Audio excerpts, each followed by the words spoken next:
So we are still in our first part of the series in which we are discussing and motivating ourselves to make dua. And inshallah today or tomorrow we'll finish this segment and then we'll move on to the second part, which is how to maximize the potential of our dua, the etiquettes of dua.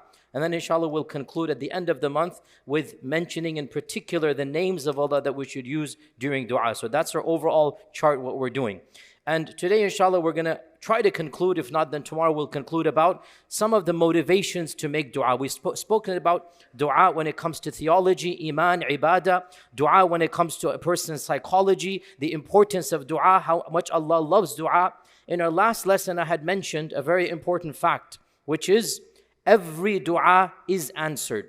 And there is a hadith that we didn't have time to mention, but it is especially relevant to this point. So I needed to go back a little bit and mention this hadith so that we have a better understanding of Allah's ijabah to our dua.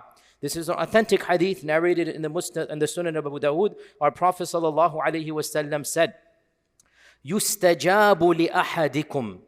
Allah will continue to answer your dua as long as you ask for something halal, ma lam yasta'jil, as long as the person is not hasty. Allah will give your ijabah as long as you are not hasty. One of the Sahaba said, Ya Rasulullah, how can I be hasty in dua? What does it mean to be hasty? Isti'jal. Listen to this. The Prophet ﷺ said, to be hasty in dua, to not have patience is dua, is that a man says, قَدْ دَعَوْتُ فَلَمْ أَرَى يَسْتَجِيبُ لِي فَيَدَعُ الدُّعَى. A man is making dua and he says, I'm making dua, and I don't think Allah will answer my dua. So he gives up hope of a response and he stops making dua. That is being hasty in dua. Now this hadith is so profound because the beginning of the hadith says Allah is giving ijabah. And the end of the hadith says the man thinks Allah is not giving me ijabah. Do you see the irony here? The one condition that will cause Allah to not answer your dua is when you presume Allah will not answer your dua.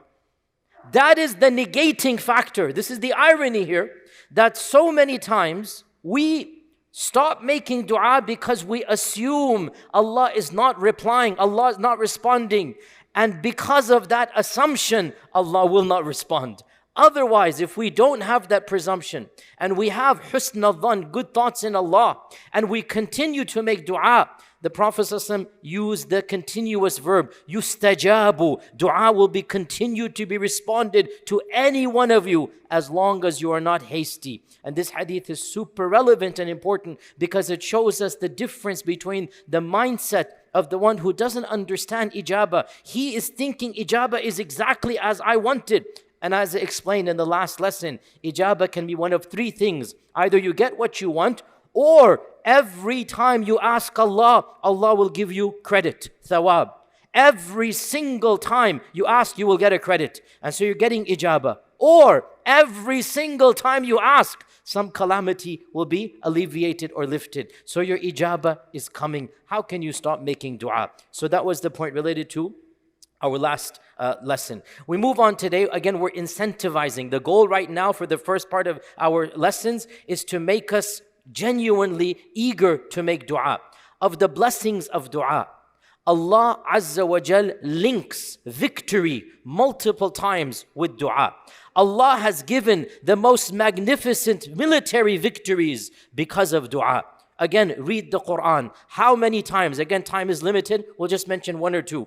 Of the battles that Allah subhanahu wa ta'ala praises in the Quran is the battle that Dawood alayhi salam was a part of against Goliath. This is one of the most historic battles, right? In all of, pre-Islamic history. When David took on Goliath, Allah mentions in the Quran that فَلَمَّا بَرَزُوا لِجَالُوتَ, when they are in the army waiting against Jalut, when they're on the army field, the battlefield, قالوا ربنا أفرغ علينا صبرا وثبت أقدامنا وانصرنا على القوم الكافرين. Dawood and the believers made dua to Allah. Oh Allah, make our feet firm. And oh Allah, give us patience. And oh Allah, give us victory over those kuffar people. Allah subhanahu wa ta'ala says, therefore their Lord responded to them.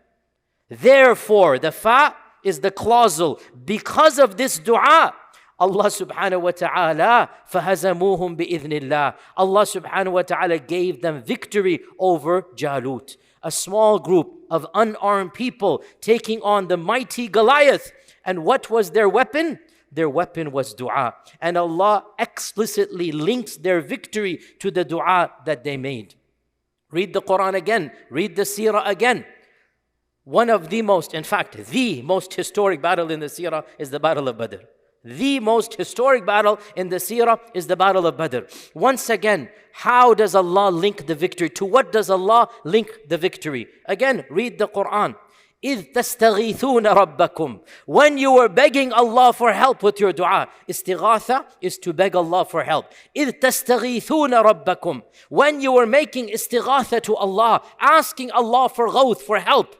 فَاسْتَجَابَ لَكُمْ أَنِّي مُمِدُّكُمْ. Because you made that dua, Allah responded to you. And Allah said, I'm going to give you 1,000 angels that will fight on your behalf. Once again, notice the causal linkage.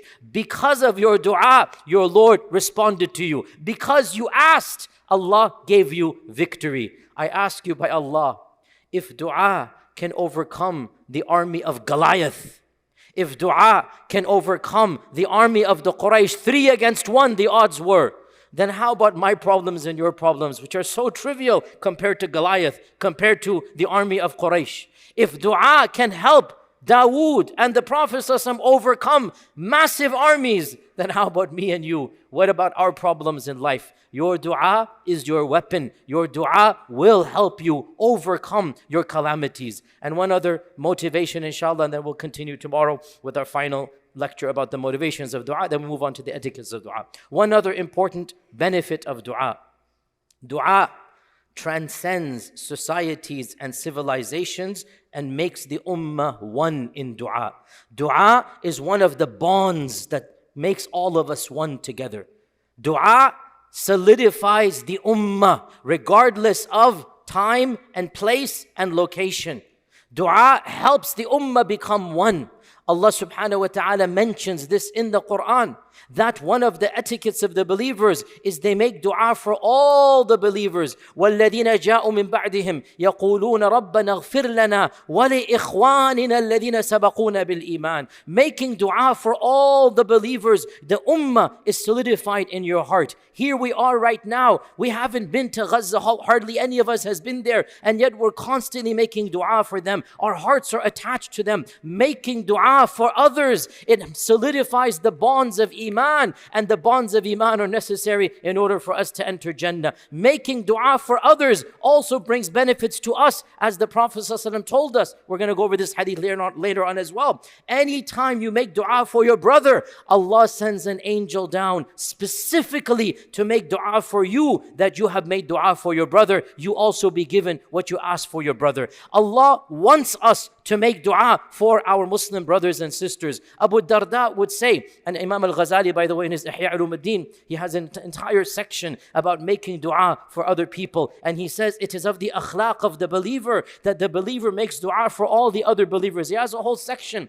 And in it he mentions, Abu Darda would tell his students, in Sajjad, I make dua for at least 70 of my family and friends by name. By 70 people I make dua for by name, by specifics. What do they want? I make dua for them. Why? When you make dua for others, love is written in their hearts and in your hearts. And our Prophet ﷺ said in an authentic hadith, any Muslim who makes istighfar and dua for all the believers. Right now there's 1.5 billion believers. The Prophet ﷺ said, if you make dua for all the believers, may Allah forgive them. Allah will write a hasana for every single believer in your credit of good deeds. 1 hasana for every single believer is given to you. This is those that are alive. Then make dua for those that have passed on. We're talking about how many billions. Why are we being told to make dua for other Muslims? Because when you make dua for others, you cleanse your own heart of jealousy, of hatred, animosity. When you make dua for others, you solidify the bonds of the ummah. So, of the benefits of dua, dua unites the ummah all together. And inshallah we'll continue tomorrow about the motivations of dua. Assalamu alaikum wa rahmatullahi wa barakatuh.